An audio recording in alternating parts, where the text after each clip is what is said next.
నమస్తే టిఆర్ నిజం. నేను మీ తాళ్ళపల్లి రమేష్. ఈరోజు మాన్య న్యూస్కు స్వాగతం. అన్ని పేపర్లోని ప్రధాన వార్తలు ఒకసారి చూసుకుందాం. 2 సంవత్సరాల నుంచి ఎప్పుడెప్పుడా అని ఎదురు చూస్తున్నటువంటి పంచాయతీ ఎన్నికలకు నోటిఫికేషన్ అనేది ఎన్నికల కమిషన్ డేట్లు కూడా ఫిక్స్ చేసింది. ఇక గ్రామాలలో పండుగ వాతావరణం అయితే నెలకొన్నది.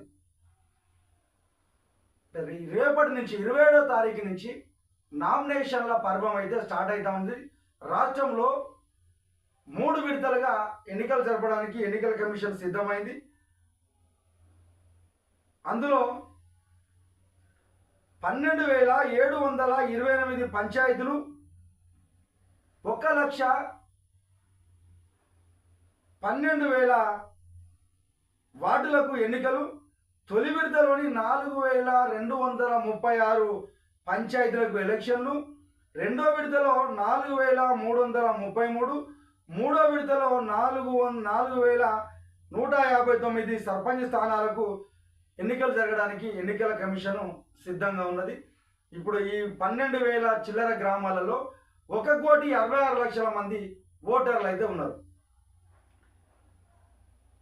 ఇక ఎన్నికల కమిషన్ రేపటి నుంచి నామినేషన్లు వేసుకోవచ్చాయని చెప్పింది. కానీ నిన్న కేబినెట్ సమావేశంలో ఒక 27 పంచాయతీలను అది మున్సిపాలిటీలో కలపడానికి ప్రతిపాదనలు చేసిరు. అట్లాగే నెక్కొండకు సంబంధించి వరంగల్ జిల్లా నర్సంపేట నియోజకవర్గంలో నెక్కొండ మండలాన్ని కూడా మున్సిపాలిటీ చేసుకోవడానికి అవకాశాన్ని కల్పిస్తామని చెప్పేసి హైకోర్టు కూడా గ్రీన్ సిగ్నల్ ఇచ్చింది. దాని పూర్వపరాలు ఏ విధంగా ఉన్నాయో ఆలోచించుకోవాలని చెప్పి చెప్తా ఉంది.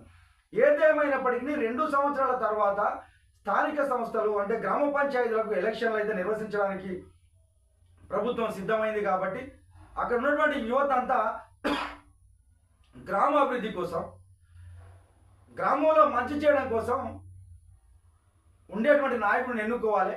ఎందుకంటే గ్రామాలు పచ్చగుంటేనే పట్టణాలు పచ్చగుంటాయి. కాబట్టి రాజకీయాలన్నీ గ్రామ స్థాయి నుంచి స్టార్ట్ అవుతాయి. కాబట్టి మంచి నాయకుడిని ఎన్నుకోవాలి. ఎందుకంటే ఆర్భాటాలకు పోకండి, కుటుంబాలను విచ్ఛిన్నం చేసుకోండి. ఎందుకంటే ఈరోజు నిజంగా సేవ చేద్దాం అనుకున్న వాళ్ళు మాత్రమే స్థానిక సంస్థల ఎన్నికలు నిలబడిన తప్ప డబ్బులు పెట్టుకొని మేము గెలుస్తామనే చేయడం, ఓడిపోతే మాత్రం కుటుంబాలు నాశనం అయిపోయే సందర్భాలు ఏర్పడుతూ ఉంటాయి. కాబట్టి డబ్బులను పక్కకు పెట్టి నిజంగా ఎవరైతే సేవ చేస్తారో వాళ్ళని ఎన్నుకోండి. ఎందుకంటే నిలదీయడానికి కూడా పనిచేస్తుంది. డబ్బులే కొలమానం కాదు. ఈ డబ్బులు పెట్టిన నాకు రేపు ఏ విధంగా సంపాదించాలని చెప్పేసి అక్రమ మార్గాలు తొక్కుతా